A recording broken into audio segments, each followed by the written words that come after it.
nous en réjouir. Et cela veut dire que notre coopération avec la MINUSMA va se poursuivre sous de très bons auspices et dans une très très bonne compréhension réciproque. Il reste clair que c'est nous qui ferons la décision chez nous. Les Nations Unies viennent pour soutenir les efforts du gouvernement malien en matière de stabilisation, mais l'essentiel nous revient. Ne nous voilons pas la face. Et nous assumerons cet essentiel-là. Et je crois que la solidarité internationale via les Nations Unies nous a été encore fortement réaffirmée. Vous venez d'entendre le secrétaire général Ban Ki-moon, et c'est heureux pour le Mali et pour la coopération internationale. Dernière personnalité reçue par le président de la République, c'est la présidente de la Commission de l'Union africaine, la sud-africaine Dr Nkosazana Dlamini Zuma, qui s'est entretenue avec Ibeka sur les dernières évolutions de la situation sécuritaire au Mali avant de réaffirmer tout le soutien de son organisation dans l'atteinte d'une paix durable et définitive dans notre pays. Un mot des négociations entre le pouvoir malien et les groupes armés du Nord. Vous le savez déjà, c'est l'Algérie qui conduit ces négociations et l'on signale des avancées significatives pour le retour définitif de la paix. Interrogé sur cette médiation, le président de la République a souligné que tout le Mali approuve cette initiative des autorités algériennes, initiative toute réconfortante et qui est encouragée, nous dit Ibrahim Boubacar Keïta au micro de nos envoyés spéciaux. Ce qui se passe aujourd'hui en Algérie est apprécié par tout le Mali. Tout le Mali. Et nous encourageons cette implication algérienne, fraternelle, honnête et courageuse pour le triomphe de la paix au Mali. C'est le seul but achevé par l'Algérie et cela est parfaitement conforme à nos attentes par rapport à un pays frère. Et nous sommes, je viens de dire aux Nations Unies, cette décision, initiative algérienne nous réconforte singulièrement dans la conviction que rapidement le Mali retrouvera la paix, Inch'Allah. Et toujours en parlant de retour définitif de la paix, à retrouver au cours de ce journal la correspondance de Salif Sanogo sur le renouvellement pour 1 an du mandat de la MINUSMA. À Malabo, les premières dames d'Afrique sont présentes. C'est à la faveur de l'Assemblée générale de l'Organisation des premières dames d'Afrique contre le VIH-Sida. Et l'épouse du président de la République, Keïta Aminata Maïga, a accordé une audience à la première dame de la Guinée équatoriale. Les deux premières dames ont échangé sur les questions de l'heure et envisagent un possible partenariat, notamment dans le domaine de l'éducation. Écoutons Constantien Mang de Obiang et Keïta Aminata Maïga au micro de nos envoyés spéciaux Ndei Sissoko et Dembawan. L'éducation surtout de notre pays. Que si ma sœur a un programme qu'elle veut appliquer au Mali, moi je suis prêt à l'aider. Si elle a besoin de mon aide, je suis prêt. C'est comme ça, comme un bon africaniste. Je vais répéter ce que ma soeur a dit et ce que nous avons échangé. Les relations entre nos deux pays, mais on a surtout parlé de l'éducation, de ce qu'on pourrait faire ensemble, de ce qu'on pourrait faire comme échange. Et je les remercie pour l'accueil l'an dernier quand nous sommes venus et cette fois-ci encore. Et je l'ai invité à venir voir un pays sahélien, le Mali, qui est un pays très prenant. Et je voudrais qu'elle vienne, donc on verra ça entre deux sœurs. Donc, je le disais tantôt, les premières dames d'Afrique sont présentes à Malabo. C'est à la faveur de l'Assemblée générale de l'Organisation des premières dames d'Afrique contre le VIH-Sida. En matière de lutte, les dernières statistiques mondiales indiquent que courant 2012, plus de 35 millions de personnes sont touchées par le VIH-Sida, dont 25 millions sur le continent africain. D'où une plus grande implication des premières dames du continent. Le reportage de Ndei Sissoko et de Dembawan. Pour démarrer la journée, l'épouse du président de la République, Keïta Aminata Maïga et ses sœurs, ont assisté à la cérémonie d'ouverture du 23e sommet de l'Union africaine qui a pour thème « Année de l'agriculture et de la sécurité alimentaire ». Après la cérémonie d'ouverture, les premières dames se sont consacrées à l'objet principal de leur présence à Malabo, à savoir leur 13e Assemblée générale extraordinaire. Après plus de 2 heures de huis clos, les premières dames ont fait part de leurs résolutions. Après le discours d'ouverture de la séance par la première dame de la Guinée équatoriale, Constancia Manguédé Obiang, la présidente en exercice de l'OPDAS a préconisé l'intensification de la lutte pour améliorer l'image et l'action de l'organisation. Tout programme réaliste a un coût. L'exécution des programmes mentionnés dans le répertoire de l'OPDAS nécessite également des moyens financiers pour leur réalisation. Pour cela, j'invite cordialement tous les pays membres d'honorer leur engagement. Aussi voudrais-je rappeler à mes sœurs que les ressources financières et matérielles, bien qu'importantes, ne suffisent pas à elles seules d'atteindre nos objectifs. C'est pourquoi nous militons pour une stratégie de communication régulière entre les États membres et le secrétariat exécutif afin d'améliorer les performances et l'image de notre organisation. Pour l'épouse du président de la République, Keïta Aminata Maïga, les avancées obtenues en matière de lutte contre le sida, notamment au Mali, sont importantes, mais les efforts restent à faire. Malgré l'efficacité de notre programme de la PPME, beaucoup reste à faire quant à l'accès en termes de couverture nationale. Notre objectif est et demeure qu'aucun enfant ne naisse séropositif. Pouvons-nous raisonnablement aujourd'hui éliminer cette transmission de VIH de la mère à l'enfant d'ici 2017? Oui, nous pensons que c'est possible. Avec tous les résultats déjà atteints par notre pays, nous ne pouvons pas et nous ne devons pas nous arrêter en si bon chemin. Nous devons croire en nos capacités de réalisation. Nous devons nous assurer que les mères aient un accès continu au traitement, aux services de santé sexuelle ainsi qu'aux droits liés à la santé de la reproduction. Keïta Aminata Maïga a également annoncé le lancement très prochainement au Mali du plan national pour l'élimination de la transmission mère-enfant qui devra contribuer à une génération sans sida. Pour atteindre les objectifs du plan stratégique 2014-2018 de notre organisation, OPDAS Mali vient d'élaborer un plan d'action pour la période 2014-2015, lequel a pour objectif principal l'élimination de la transmission du VIH et la réduction de manière significative de la morbidité et de la mortalité maternelle, néonatale et infantile. Quant au partenaire stratégique de toujours, ONU-SIDA, son secrétaire exécutif, notre compatriote Michel Sidibé, n'a pas manqué de féliciter les actions des premières dames qui ont changé aujourd'hui le visage du sida avant de remettre une brochure contenant toutes les initiatives des premières dames sur le continent dans la lutte contre la maladie. Autre préoccupation prise en compte par les premières dames, l'enlèvement des jeunes filles au Nigeria. Elles ont lancé un appel au groupe Boko Haram pour qu'elles soient libérées immédiatement et sans condition. Retour au Mali, précisément en 3e région, où le Premier ministre a entamé depuis hier une visite de 5 jours. Par cette tournée, Moussa Mara veut s'inquérir des préoccupations des populations afin d'y trouver solution. Première étape de cette visite, la commune de Koumantou, où il a inauguré la centrale d'électrification hybride de cette localité. Coût de réalisation 400 millions de francs CFA, un financement conjoint coopération néerlandaise et russe et la Banque mondiale. Aousseinou Touré, Aruna Diarra sont nos envoyés spéciaux. Le projet d'électrification de Koumantou est une réponse aux besoins d'électricité de nos villes secondaires et de nos communes rurales. Dans ce projet, le gouvernement a bénéficié de l'accompagnement de la coopération néerlandaise, de la Russie et surtout de la Banque mondiale.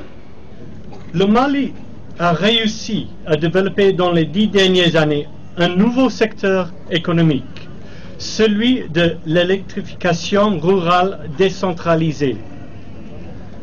Ce développement est le résultat de la volonté des autorités maliennes qui ont mis en place un cadre juridique approprié. C'est le résultat du travail de l'Agence malienne d'électrification rurale, AMADER, et les acteurs privés maliens, y compris les communautés, les coopératifs et les entrepreneurs, souvent appuyés par des ONG, comme en particulier la Fondation Rural Energy Services, le FRES. Et c'est le résultat de l'appui de la Banque mondiale et d'autres partenaires techniques et financiers qui ont soutenu l'électrification rurale. Avant de couper le ruban symbolique, Moussa Mara a rappelé le contexte de cette visite. Il a également mis l'accent sur l'importance de l'investissement avant de rappeler aux populations leur devoir de payer les factures générées par la consommation énergétique. Le projet de centrale hybride, qui s'inscrit dans le cadre de la politique énergétique nationale du Mali, a pour objectif principal de contribuer au développement durable du pays à travers la fourniture de services énergétiques accessibles au plus grand nombre de la population, favorisant ainsi la promotion des activités socio-économiques. Pays sahélien, importateur de produits pétroliers, le Mali dispose pourtant d'un immense potentiel en ressources énergétiques renouvelables, solaires notamment, qui n'est que très faiblement valorisé malheureusement. Pourtant, le choix de l'option énergie renouvelable devient de plus en plus incontournable. C'est donc dans cette perspective que le gouvernement a pris des mesures destinées à promouvoir le développement des énergies renouvelables afin, d'une part, d'augmenter leur part dans le mix énergétique national, principalement par le biais de partenariats publics et privés, et d'autre part, de réduire la pauvreté énergétique de notre pays. Le maire de la commune de Koumantou a mentionné le coût élevé du kilowattheure. Le Premier ministre a promis de se pencher sur la question. Après Koumantou, c'est à Koutchala qui s'est rendu le Premier ministre dans la capitale de l'Or Blanc. L'accent a été mis sur la supervision des chantiers, les questions de gouvernance, les difficultés d'accès aux services sociaux de base ont été aussi abordées. Et la situation au nord du pays s'est bien sûr invitée au débat. Nous retrouverons probablement le reportage de nos envoyés spéciaux Alusseine Touré et Aruna Diarra au cours de cette édition. Parlons à présent de la résolution 2064 à travers laquelle le Conseil de sécurité a renouvelé hier en fin de journée pour 1 an le mandat de la MINUSMA, soit jusqu'au 30 juin 2015. Une résolution qui a été votée à l'unanimité qui reprend certaines préoccupations du gouvernement malien, notamment le strict respect du cessez-le-feu du 23 mai 2014 ou un plus grand déploiement des casques bleus dans les villes secondaires et les hameaux du nord du pays. Faisons le point avec Salif Sanogo. La nouvelle résolution n'apporte aucun changement au niveau des troupes engagées. En effet, l'effectif maximum des unités est maintenu à 11 200 militaires et 1140 policiers. Des effectifs militaires qui sont déployés à l'heure actuelle à environ un peu plus de 70%. Le nouveau mandat de la MINUSMA sera articulé autour d'un certain nombre d'axes prioritaires. Il s'agit notamment de la sécurité, de la stabilisation et la protection des civils, de l'appui au dialogue politique et à la réconciliation nationale, sans oublier le rétablissement de l'autorité de l'État dans tout le pays.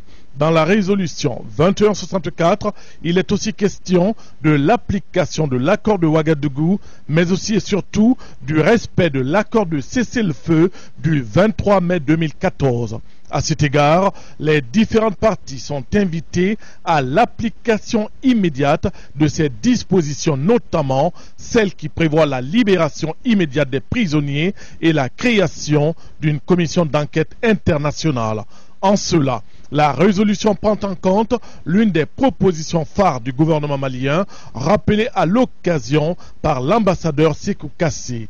De même, les casques bleus seront plus présents dans le nord du pays, notamment dans les hameaux et villes secondaires où leur présence s'avère indispensable. L'ambassadeur Kassé a enfin signalé aux membres du Conseil de sécurité que les discussions d'Alger devraient baliser la voie en vue d'élaborer une plateforme commune devant servir de document de base, entre autres, aux pourparlers inclusifs intermaliens envisagés dans les jours à venir. Le gouvernement de la République du Mali se félicite de cette décision par laquelle le Conseil de sécurité réaffirme le ferme attachement des Nations Unies à la souveraineté, à l'unité et à l'intégrité territoriale de notre pays, condamne fermement les attaques perpétrées par les groupes armés à Kidal les 17 et 18 mai 2014, exige le retrait immédiat des groupes armés des bâtiments et zones occupées ainsi que leur retour aux positions d'avant le 17 mai 2014. exige des groupes armés le dépôt des armes et la reprise du processus de cantonnement et de démobilisation, de désarmement et réinsertion. Engage les Nations Unies à accompagner en vue d'accélérer le processus de cantonnement des groupes armés de DDR ainsi que le dialogue inclusif intermalien. Engage la MINUSMA à se déployer au-delà des principales agglomérations, en particulier là où les populations civiles sont en danger. Engage la MINUSMA à accompagner l'État dans le redéploiement de son administration sur toute l'étendue du territoire national. Le gouvernement de la République du Mali exprime sa profonde reconnaissance aux États membres du Conseil de sécurité et à l'ensemble de la communauté internationale pour l'adoption de la présente résolution et salue tous les efforts en cours pour le retour de la paix, de la sécurité et de la stabilité dans notre pays. Le président du Conseil économique, social et culturel, Djamil Bitar, a rencontré en début d'après-midi certains membres du groupement des leaders spirituels du Mali, la crise que traverse la Oumma islamique du Mali, au menu de l'entretien. Pour plus de précisions, nous vous proposons d'écouter Bakiba, porte-parole du groupement des leaders spirituels du Mali, à sa sortie d'audience. Il est interrogé par Adraman Maïga.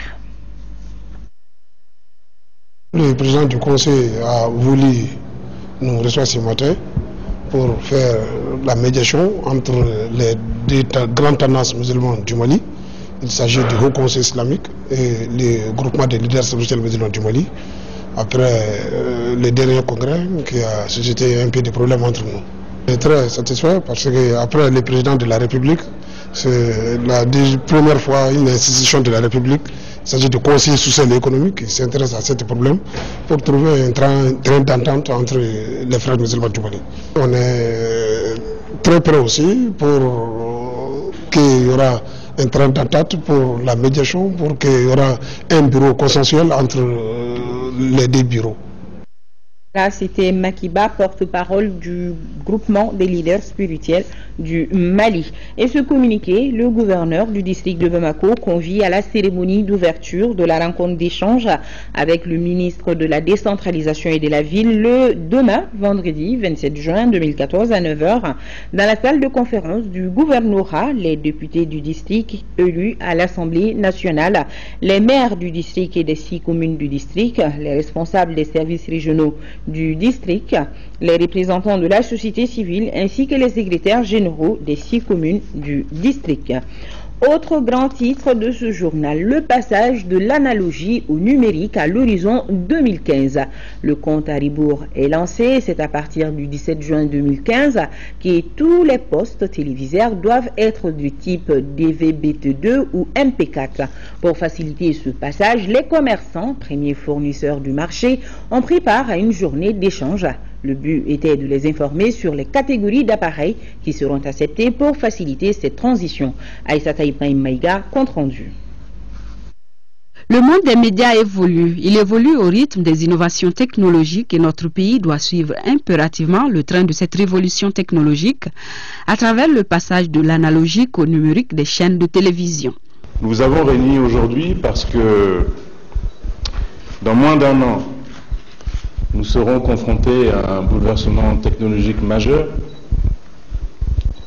parce que dans moins d'un an, une révolution technologique majeure va changer le quotidien de l'ensemble de nos populations, et parce que d'ici moins d'un an, nous devons être prêts.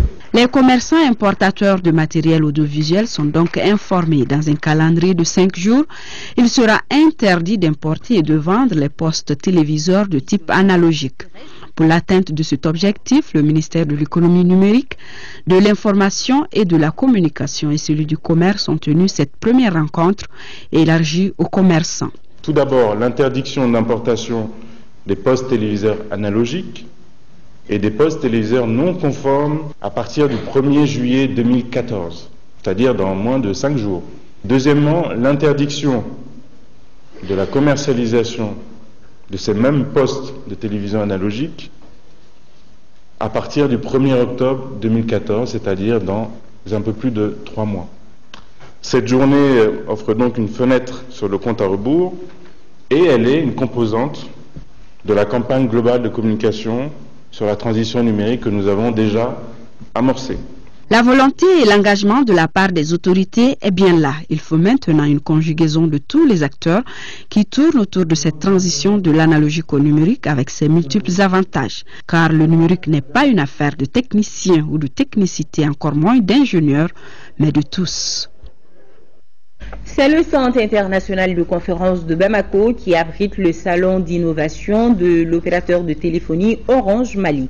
Durant 4 jours, la société et ses partenaires présentent au public des initiatives innovantes et des nouvelles technologies comme les lunettes 3D, les services télésanté et même des marmites qui chargent les téléphones. Moussa Fane nous fait découvrir ces merveilles. Cette coupure de ruban marque l'ouverture du salon d'exposition de la société Orange Mali.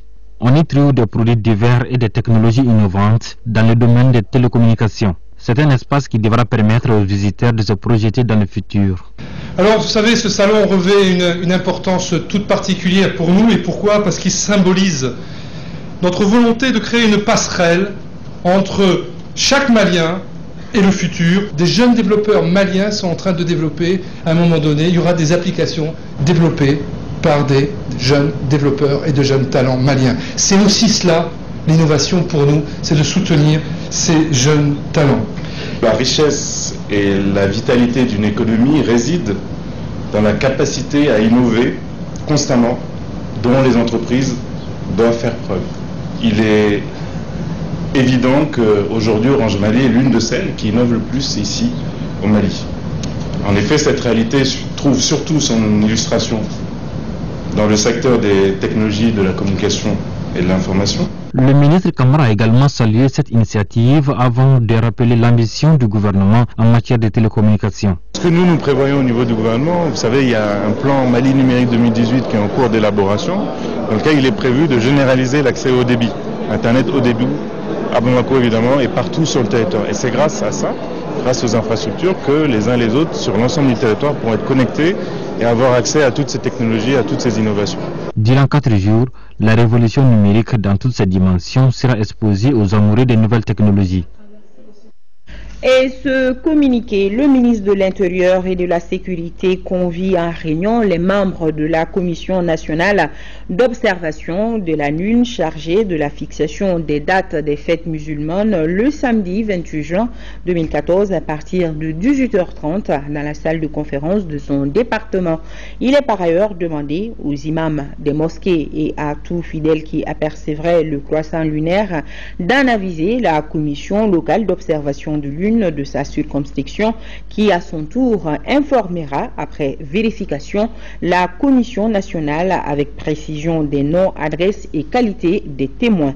Les lignes téléphoniques, le numéro 20 22 42 12, 20 22 42 67, 20 22 34 09 seront disponibles pour toute communication éventuelle avec la Commission nationale. Il est à rappeler que tout témoignage en cette circonstance pour éclairer la Commission nationale dans sa décision est un devoir religieux. Le ministre de l'Enseignement supérieur et de la Recherche scientifique a visité ce matin l'Université du Sahel située à l'ACI 2000. L'Université du Sahel compte 2 facultés pour 392 étudiants. À l'issue de sa visite, le ministre s'est dit satisfait des conditions d'études. Il a également réitéré le soutien du département à l'Université du Sahel dans sa mission de formation et de recherche pour le développement du Mali. Brahma Traoré. L'adresse de l'Université du Sahel en chiffres, c'est rue 365, porte 71. C'est un bâtiment à 2 niveaux situé en plein cœur de l'ACI 2000. Une université privée à caractère scientifique créée il y a 4 ans.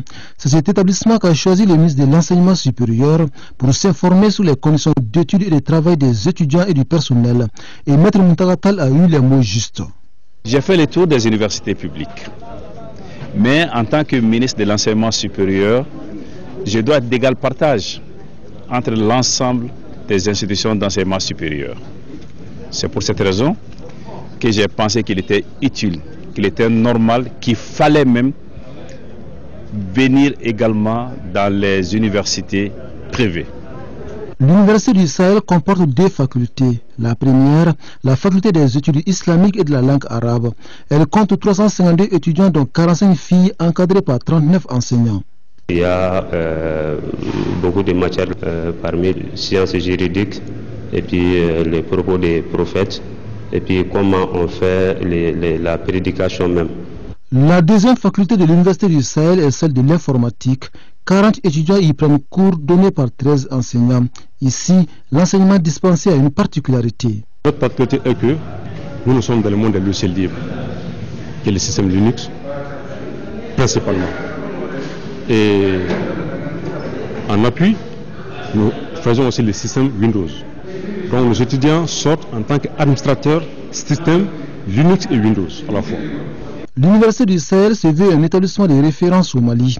À en croire le ministre Muntagatal, toutes les conditions sont réunies ici pour une formation de qualité. Ce que j'ai vu, ce que j'ai observé, mérite d'être absolument salué et magnifié.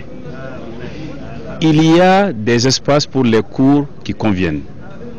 Il y a des professeurs à niveau. Il y a du matériel pour faire du bon travail. L'Université du Sahel aussi a des projets pour le futur, d'ouvrir des facultés aussi, économie, droit, et à moyen terme aussi une faculté de médecine. Avant de quitter l'établissement, le ministre Tal a eu droit à une explication sur le projet de construction d'une nouvelle université à Bamako. L'initiatrice est l'ONG Al-Farouk qui entend jouer davantage sa partition dans la formation des cadres maliens. Je vous le disais en début de ce journal, le Premier ministre est en visite en 3e région après Koumantou.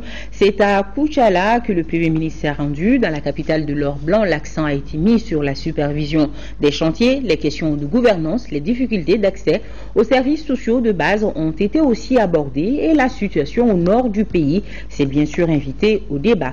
Nous retrouvons nos envoyés spéciaux Aloussine Touré et Aroumadjar. Ce premier contact du chef du gouvernement avec les populations a permis de mettre tout le monde au même niveau d'information et surtout de clarifier les rôles des uns et des autres. Les préoccupations sont nombreuses et diverses et chaque corporation en a à revendre. Avec la fermeture de l'Oukouma, le problème de la FMDT, nous avons nos maris qui sont partis en laissant leurs femmes. Nos enfants qui sont mariés, qui travaillaient à l'Ukoma avec la fermeture, sont partis en abandonnant leur famille. Leurs enfants, avec nous, qui sont les grands-mères, nous sommes en train de nourrir nos belles-fils et nos petits-fils à la place de nos fils. Nous demandons à M. le Premier ministre vraiment de faire face à ce problème de l'Ukoma. J'ai parlé quand même du problème de sécurité que Koutchala traverse, parce que personnellement, moi-même, j'ai été tiré par des balles réelles à Koutchala. Donc en plus de ça également, à chaque jour que Dieu fait, il y a des victimes sur la route. Donc en marge de ça également, j'ai parlé du problème des fonciers, mais généralement qui sont instrumentalisés, soit suite à une fuite de responsabilité de la part de l'administration, soit également suite à une instrumentalisation de la part de la justice. Il y a un problème par rapport à la délivrance des cartes d'identité. Il y a des gens quand même qui se présentent au niveau des différentes structures, soit qui payent 1000 francs, d'autres à 2000, d'autres à 3000, d'autres à 5000, d'autres même à 10 000. Bon, alors que nous sommes en République du Mali, bon, on ne doit pas quand même délivrer quand même la même pièce d'identité à plusieurs catégories de citoyens et à des prix différents. Le Premier ministre, aidé en la circonstance par les ministres qui l'accompagnent, n'a occulté aucun sujet. De la corruption érigée en système dans certaines administrations, aux questions de gouvernance, en passant par les infrastructures et les problèmes fonciers. Nous ne pouvons pas parler de développement sans sécurité. Nous ne pouvons pas parler de prospérité sans sécurité. C'est d'arriver à assurer la paix, la sécurité, la quiétude des Maliens sur l'ensemble du territoire et en tout temps. Ce programme est en lien avec la crise du Nord, comme je l'ai dit, j'ai commencé par ça, mais aussi est en lien avec la nécessité pour le Mali de disposer de forces armées, de sécurité, de forces paramilitaires à mesure de remplir l'ensemble de leurs fonctions. Le troisième axe du programme du chef de l'État, c'est la réconciliation nationale. Le tissu social a été entamé par la crise. Je dirais que le tissu social a été aussi entamé par pas mal de facteurs. Le projet présidentiel est mis en œuvre avec des états d'esprit. Le premier état d'esprit, c'est la transparence et la bonne gouvernance. On demande à l'ensemble des responsables publics, ministres, gouverneur, préfet, sous-préfet, maire, président de conseil de cercle, président de conseil régionaux, tout élu, député, directeur de service, d'agir dans la transparence, de gouverner et de bien gouverner au nom des populations. Cet état d'esprit, nous souhaitons qu'il anime l'ensemble de l'État et l'ensemble de l'administration. Le second état d'esprit, c'est tout pour l'usager, tout pour le Malien. L'État n'a pas de justification autre que la population. C'est pour servir la population que l'État existe. C'est pour servir la population que l'administration existe.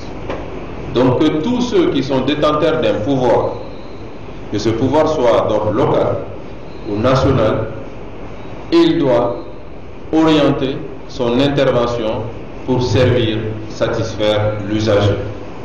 C'est cet état d'esprit qui nous amène à dire stop à l'impunité, stop à l'injustice. Aucun Malien, qu'il vive dans un village au fin fond de Koutiala ou qu'il vive à Bamako, ne doit être brimé par un détenteur d'une autorité publique. Aucun Malien, où il se trouve, quelle que soit sa situation, ne doit être injustement touché par l'administration, quelle que soit l'autorité en face. Le Premier ministre et sa délégation ont visité le centre d'instruction militaire de Koutiala qui compte près de 400 sous-officiers aspirant à un diplôme ouvrant la voie au statut d'officier.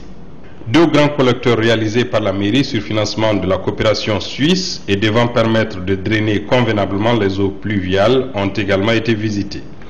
Auparavant, le Premier ministre a visité le chantier de l'Institut de formation des maîtres de Koutiala, avec 12 salles de classe, des blocs administratifs, des dortoirs et autres bâtiments polyvalents. L'investissement a coûté 2,5 milliards de francs CFA. Parce qu'on sait que la difficulté de l'enseignement, c'est essentiellement les problèmes liés à l'enseignant.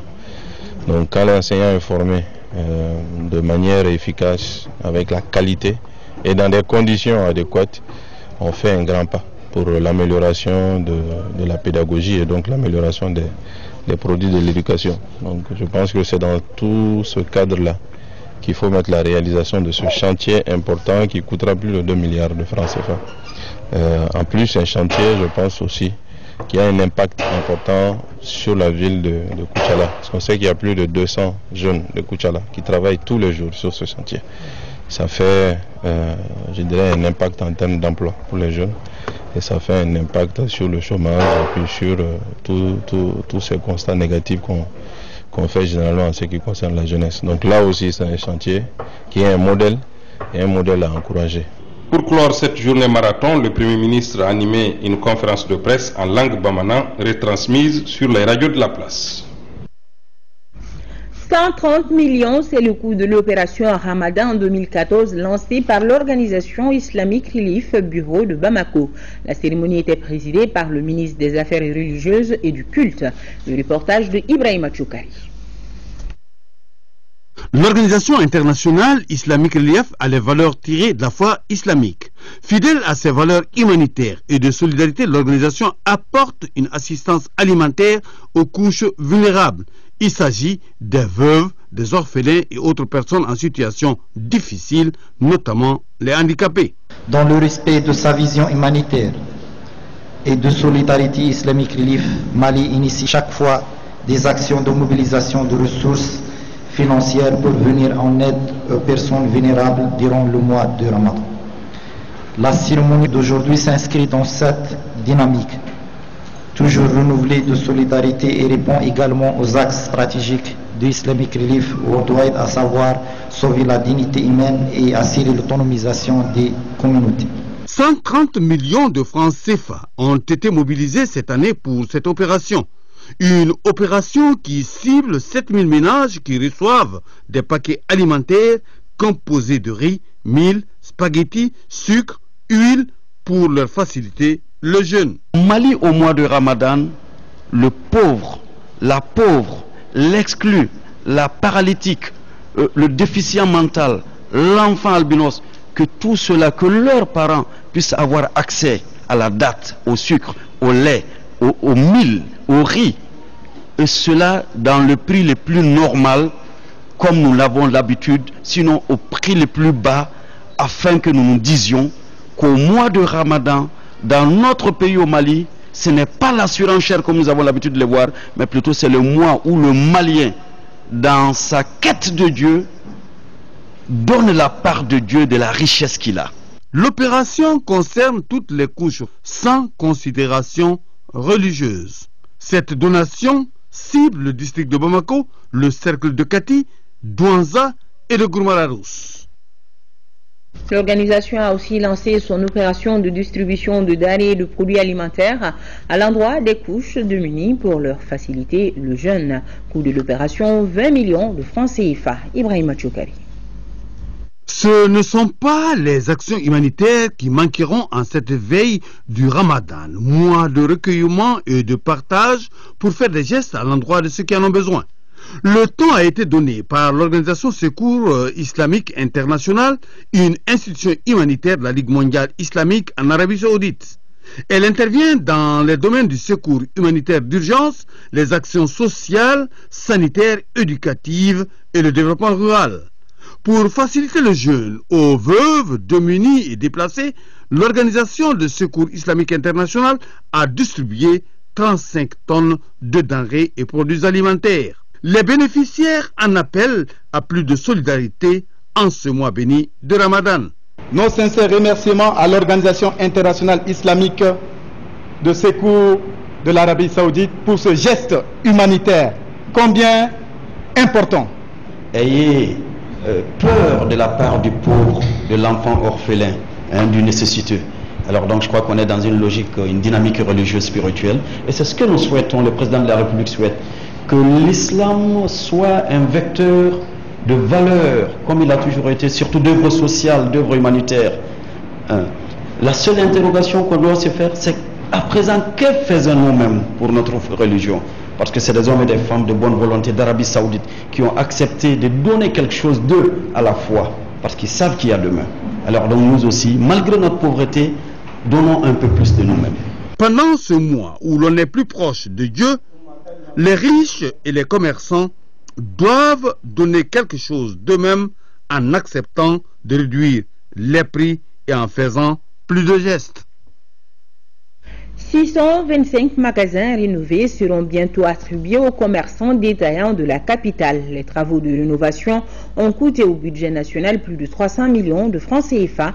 Les membres de la commission d'attribution sont allés rencontrer les bénéficiaires pour une dernière mise au point. C'était en présence de Mamoudou Sidibé. Chose promise, chose due. Les 625 magasins des Halles de Bamako sont entièrement rénovés pour les commerçants détaillants de la capitale. Les membres de la commission de recasement étaient hier mercredi sur le site pour un dernier constat avant l'attribution des clés. Cette visite a permis de mettre toute la lumière sur ce que les détaillants considéraient comme zone d'ombre. On a dressé la liste de ceux-là qui doivent occuper ces magasins. Et par rapport à ça, la priorité a été donnée à ceux qui étaient à la devanture des Halles et qui doivent être recasés. Donc les magasins sont numérotés de 1 à 625. Une liste de ces 625 personnes validées a été dressée. Et cette liste a été affichée, ça a été publié dans les journaux. Ce faisant, les différents responsables syndicaux ont invité leurs militants au calme afin de permettre au gouvernement du Mali de réaliser toutes ses ambitions pour les détaillants. Je crois qu'aujourd'hui, il y a plusieurs demandes, parce qu'il y a plus de 2000 demandeurs qui veulent venir au Hall de Bamako. Nous comptons toujours notre ministère de tutelle va plaider pour nous, pour que les autres demandeurs là vont avoir un magasin au Hall de Bamako. C'est un début. Ceux qui n'ont pas pu avoir de place aujourd'hui l'auront. Il y aura 600 places encore qui seront bientôt aménagées. Et après, le programme était 4000 et quelques places qui doivent être aménagées. Les travaux de rénovation de ces magasins ont coûté au budget national un peu plus de 300 millions de francs CFA. Renforcement des capacités des députés dans le cadre de l'organisation du travail parlementaire. Lamine Keïta, les détails. Au cours de ce séminaire de 3 jours, 5 thèmes seront développés, dont 2 relatifs au fonctionnement de l'Assemblée nationale et la fonction du député. C'est pour permettre à l'ensemble des élus de la nation de mieux comprendre le travail parlementaire, les procédures réglementaires, et comment organiser le travail à l'Assemblée nationale. Pendant ces 3 jours, d'éminentes personnes ressources vont contribuer à consolider les compétences représentatives, législatives et de contrôle des parlementaires. Cette session permettra aux députés de s'approprier le règlement intérieur de l'Assemblée nationale en mettant l'accent sur le principe de la responsabilité et de la transparence. Le Royaume du Danemark sera toujours aux côtés du Mali. C'est dans ce cadre qu'il soutient ces séminaires d'orientation, a pour sa part indiqué ambassadrice du Royaume du Danemark au Mali. C'est pour vous dire que le Royaume du Danemark reste convaincu de la pertinence du programme de renforcement des capacités des élus de l'Assemblée nationale. Le Parlement devrait jouer un important rôle dans ce processus de réforme. Nous espérons que le programme requin sera une valeur ajoutée. Le Parlement doit être le garant de la consolidation de la démocratie et de la défense des valeurs républicaines qu'elle ordonne. Cette importante fonction impose aux députés une connaissance suffisante des textes de la République ainsi que les règles qui régissent son fonctionnement. Nous osons espérer, avec raison, que cette session ainsi que toutes les activités contenues dans les différents programmes du NDI à l'intention des parlementaires maliens contribueront à faire de l'Assemblée nationale du Mali une institution forte. Cet atelier se tient dans le cadre du programme de renforcement des capacités de l'Assemblée nationale du Mali RECAN, initié par le programme des Nations Unies pour le développement PNUD, appuyé par le Royaume du Danemark. Retour sur l'arrestation de l'évadé Mohamed Ali Ag Wadoussen. Pour rappel, nos agents de la sécurité nationale ont mis la main sur l'évadé dans la nuit de mardi. Et ce soir, nous revenons en images et plus en détail sur le film de l'arrestation. Et c'est avec Amadou Sankari. Voici le nommé Mohamed Ali Ag Wadoussen, un homme à plusieurs visages. Fini donc le jeu de caméléon auquel il s'est livré. C'est dans cet immeuble situé dans un quartier de la capitale que les agents de la sécurité d'État ont mis la main sur le fugitif. Mais où exactement et dans quelles circonstances a-t-il été arrêté? Wadoussen a été arrêté dans la ville de Bamako ici, et plus précisément dans le quartier de la CI. Donc cela a été l'aboutissement d'une dizaine de jours de traque. Comme vous le savez, depuis le 16 juin, il s'est évadé de la prison en faisant usage d'une arme à feu. Mais grâce au travail que je peux dire technique des techniciens de différents services, notamment de la direction de la sécurité d'État, on a pu localiser certains mouvements autour de lui dans la ville de Bamako pour aller mettre la main sur lui. Malheureusement, nous déplorons une perte en vie humaine lors de cette opération. Ce 16 juin, outre Mohamed Ali Ag Wadoussen, plusieurs prisonniers s'étaient évadés. Mais aujourd'hui, les services de sécurité ont arrêté bon nombre d'entre eux, parmi lesquels Adama Konaté, interpellé à Bougouni. Il y a une quinzaine qui avaient pris le large, qui s'étaient évadés. Aujourd'hui, le décompte, je pense, nous permettent l'effort des uns et des autres permet d'avoir seulement quelques 7, donc on a plus que la moitié sur lesquels on a mis le grappin. Et je pense que les prochains jours, c'est de continuer déjà à mettre la main sur ces éléments qui sont dangereux pour la population. Il faut rappeler que Wadoussen est un déserteur de la Garde nationale du Mali, contingent 2009. Il est également l'organisateur principal du rapt de 2 Français le 24 novembre 2011 à Ombori. Mohamed Ali Ag Wadoussen et Adama Konaté sont en ce moment en de lieux sûrs. Point final à ce journal. Grand merci à ceux qui l'ont préparé, à vous qui l'avez suivi. Demain, vous avez rendez-vous avec Aoui Touré pour les éditions du soir et avec Aïssata Ibrahim Maïga pour celles du matin. Bonsoir à tous et merci.